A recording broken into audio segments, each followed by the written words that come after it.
Hello friend. तो कैसे हैं आप लोग। आशा करता हूँ आप सभी अच्छे होंगे और आपकी स्टडी काफ़ी अच्छी चल रही होगी। तो देखो, आज की क्लास आप लोगों के लिए साइंस की क्लास यहाँ पे रहेगी। इस क्लास के अंदर आपको साइंस के वन लाइनर अति महत्वपूर्ण प्रश्न यहाँ पे देखने को मिलेंगे, जो आपकी परीक्षा की दृष्टि से काफ़ी महत्वपूर्ण होंगे। तो चलिए क्लास को स्टार्ट करते हैं बिना किसी देरी के। फर्स्ट क्वेश्चन यहाँ पे देखेंगे, किस तत्व की कमी से घेंगा रोग होता है। तो देखो, हमारे शरीर में आयोडीन की कमी से होता है घेंगा रोग, ये आपको ध्यान रखना है। इसीलिए जो रसोई घरों में नमक का प्रयोग किया जाता है, ये आयोडीन युक्त नमक का प्रयोग किया जाता है, ये आपको ध्यान रखना है। और नमक का रासायनिक सूत्र क्या होता है। तो नमक का रासायनिक सूत्र होता है NaCl, ये भी आपको ध्यान रखना है, पूछा जाता है। नेक्स्ट क्वेश्चन देखेंगे, बेकिंग सोडा का रासायनिक सूत्र क्या होता है। तो बेकिंग सोडा का जो रासायनिक सूत्र होता है, ये होता है NaHCO3, ये आपको ध्यान रखना है। NaHCO3 बेकिंग सोडा का रासायनिक सूत्र होता है, ये आपको ध्यान रखना है। नेक्स्ट क्वेश्चन देखेंगे, टाइफाइड बुखार किसके द्वारा होता है। तो देखो, आपको ऑप्शन इस तरह से यहाँ पे देखने को मिलेंगे कि टाइफाइड बुखार किससे होता है, जीवाणु से होता है, विषाणु से होता है। इस तरह के ऑप्शन आपको यहाँ पे देखने को मिलेंगे। तो इसका जो सही आंसर होगा ये होगा जीवाणु। जीवाणु से होता है टाइफाइड बुखार, ये आपको ध्यान रखना है। नेक्स्ट क्वेश्चन देखेंगे, लाल चींटी के डंक में कौन सा अम्ल पाया जाता है।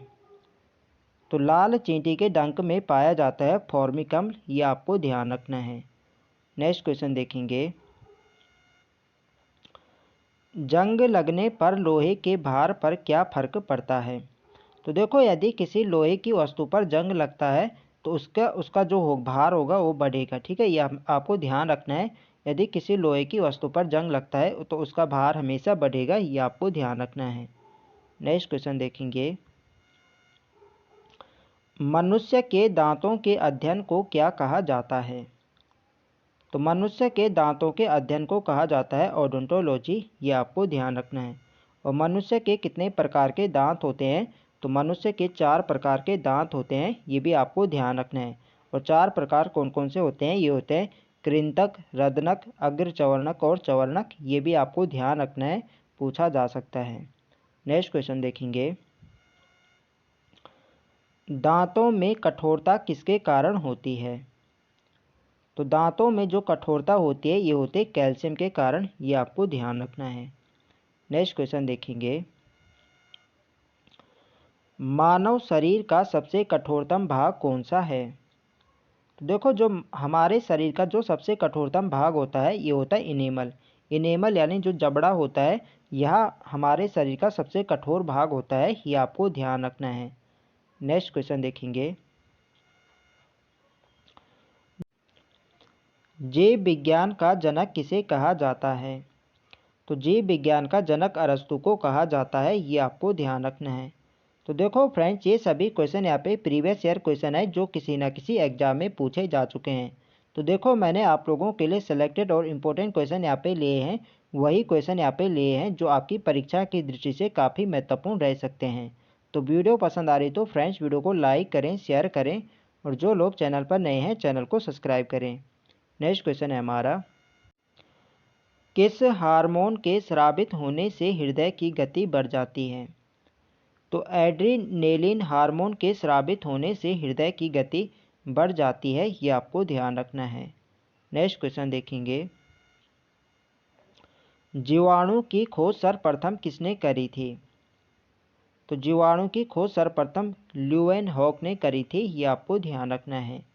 नेक्स्ट क्वेश्चन देखेंगे, विश्व का सबसे बड़ा पुष्प कौन सा है। तो देखो, यह क्वेश्चन आपके पटवारी एग्जाम में भी पूछा गया था कि विश्व का सबसे बड़ा पुष्प कौन सा है। तो विश्व का सबसे बड़ा पुष्प रैफलेशिया है, ये आपको ध्यान रखना है। नेक्स्ट क्वेश्चन देखेंगे, वायुमंडल में सामान्यतः CO2 कितना प्रतिशत पाया जाता है। तो देखो, वायुमंडल में CO2 यानी कार्बन डाइऑक्साइड 0.03% पाया जाता है, ये आपको ध्यान रखना है। तो देखो, वायुमंडल में जो सर्वाधिक मात्रा में गैस पाई जाती है, ये पाई जाता है आपकी नाइट्रोजन। नाइट्रोजन को हम N से प्रदर्शित करते हैं, ये आपको ध्यान रखना है। और जो आपके दूसरे नंबर पे पाई जाती है वो पाई जाती है कि आपकी ऑक्सीजन। ऑक्सीजन को हम O से प्रदर्शित करते हैं और ऑक्सीजन जो वायुमंडल में पाई जाती है ये पाई जाती है 21%। सर्वाधिक तो आपकी नाइट्रोजन पाई जाती है 78% और 21% आपके यहाँ पे ऑक्सीजन पाई जाती है वायुमंडल में और 0.03% यहाँ पे कार्बन डाइऑक्साइड गैस पाई जाती है। इसके अलावा आपके आर्गन हो गए, इसके अलावा अन्य गैस यहाँ पे पाई जाती है, ये आपको ध्यान रखना है। नेक्स्ट क्वेश्चन देखेंगे, सूर्य की रोशनी में कौन सा विटामिन पाया जाता है? तो इजी क्वेश्चन है, सूर्य की रोशनी से हमें विटामिन डी मिलता है, ये आपको ध्यान रखना है। नेक्स्ट क्वेश्चन देखेंगे, विद्युत तार बनाने में किस धातु का प्रयोग होता है? तो देखो, विद्युत तार बनाने में तांबा धातु का प्रयोग किया जाता है, ये आपको ध्यान रखना है। तांबा यानी कॉपर, इसका जो सिंबल होता है ये होता है Cu से हम इसे प्रदर्शित करते हैं और इसका परमाणु क्रमांक होता है 29, ये भी आपको ध्यान रखना है। नेक्स्ट क्वेश्चन देखेंगे, धातु का वह गुण जिसके कारण उसे तार के रूप में ढाला जाता है उसे क्या कहते हैं? तो देखो, धातु का वह गुण जिसके कारण वह तार में यानी जब हम किसी धातु को पीटते हैं तो एक यहाँ पे लंबा यहाँ पे वो खींचता है, तो इस गुण को कहा जाता है तन्यता, ये आपको ध्यान रखना है। नेक्स्ट क्वेश्चन देखेंगे, एलपीजी गैस का मुख्य घटक होता है। तो एलपीजी गैस का मुख्य घटक होता है ब्यूटेन प्लस प्रोपेन, ये आपको ध्यान रखना है। नेक्स्ट क्वेश्चन देखेंगे, जब किसी वस्तु को पानी में पूर्ण रूप से डुबोया जाता है तो उस वस्तु पर ऊपर की ओर लगने वाले बल को क्या कहते हैं? तो देखो, यदि हम किसी वस्तु को पानी में डुबोते हैं तो उस पर एक ऊपर की तरफ यहाँ पे एक बल लगता है, तो उस बल को कहा जाता है उत्प्लावन बल, ये आपको ध्यान रखना है, इम्पोर्टेंट है परीक्षा की दृष्टि से। नेक्स्ट क्वेश्चन देखेंगे, तो देखो फ्रेंड्स, यदि वीडियो पसंद आ रही तो फ्रेंड्स वीडियो को लाइक करें, शेयर करें और जो लोग चैनल पर नए हैं चैनल को सब्सक्राइब करें। नेक्स्ट क्वेश्चन है हमारा, वनस्पति कोशिका भित्ति किसकी बनी होती है? तो वनस्पति कोशिका भित्ति ये बनी होती है सेलुलोज की, ये आपको ध्यान रखना है। नेक्स्ट क्वेश्चन देखेंगे, संवेग में परिवर्तन की दर को क्या कहते हैं? तो देखो, संवेग में परिवर्तन की दर को बल कहा जाता है यानी फोर्स कहा जाता है, ये आपको ध्यान रखना है। नेक्स्ट क्वेश्चन देखेंगे, मानव शरीर में कैल्शियम की कमी किस विटामिन के कारण होता है? तो देखो, विटामिन डी के कारण हमारे शरीर में कैल्शियम की कमी होती है, ये आपको ध्यान रखना है, इसीलिए हमें विटामिन डी लेना चाहिए। तो देखो, विटामिन डी हमें किससे मिलता है? ये मिलता है सूर्य के प्रकाश से, ये आपको ध्यान रखना है। जो सूर्य की रोशनी आती है इससे हमें विटामिन डी प्राप्त होता है, ये आपको ध्यान रखना है। नेक्स्ट क्वेश्चन देखेंगे,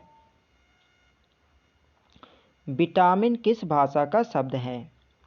तो विटामिन लैटिन भाषा का शब्द है, ये आपको ध्यान रखना है, इम्पोर्टेंट है परीक्षा की दृष्टि से। नेक्स्ट क्वेश्चन देखेंगे, मानव गुर्दे में बनने वाली पथरी किसकी बनी होती है? तो मानव गुर्दे में जो बनने वाली पथरी है ये बनी होती है कैल्शियम ऑक्जेलेट की, ये आपको ध्यान रखना है। नेक्स्ट क्वेश्चन देखेंगे,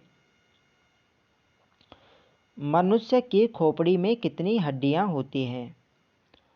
तो मनुष्य की खोपड़ी में कुल हड्डियां होती है 22, ये आपको ध्यान रखना है। तो देखो, जो हमारे शरीर में कुल हड्डियां होती है ये होती है 206 और जो इनमें से हमारी खोपड़ी में होती है ये होती है 22 हड्डियाँ। यदि कुल हड्डियाँ पूछी जाए तो कुल हड्डियाँ होती है 206, ये आपको ध्यान रखना है। और हमारे शरीर की जो सबसे लंबी हड्डी कौन सी होती है? तो सबसे लंबी हड्डी हमारे शरीर के फीमर, ये भी आपको ध्यान रखना है, कई बार एग्जाम में पूछा जा चुका है। फीमर हमारे सब जो हमारा जांग होता है, जो जांग की हड्डी होती है ये सबसे बड़ी होती है, ये आपको ध्यान रखना है। और मानव शरीर की जो सबसे छोटी हड्डी होती है वो होती है स्टेपीज। नेक्स्ट क्वेश्चन हमारे यहाँ पे यही है और हमारा आज की वीडियो का हमारा अंतिम प्रश्न है, मानव शरीर की सबसे छोटी हड्डी कौन सी होती है? तो हमारे शरीर की जो सबसे छोटी हड्डी होती है ये होते हैं स्टेपीज, ये आपको ध्यान रखना है। सबसे बड़ी हड्डी तो फीमर होती है जो हमारी जांघ की हड्डी होती है और सबसे छोटी हड्डी होती है स्टेपीज। स्टेपीज हमारे कान में पाई जाती है, ये भी आपको ध्यान रखना है। तो फ्रेंड्स ये थे हमारे साइंस के अति महत्वपूर्ण प्रश्न। तो आई होप आपको वीडियो अच्छी लगी हो तो फ्रेंड्स वीडियो को लाइक करें, शेयर करें और जो लोग चैनल पर नए हैं चैनल को सब्सक्राइब करें। मिलते हैं नेक्स्ट वीडियो में, तब तक के लिए जय हिंद दोस्तों।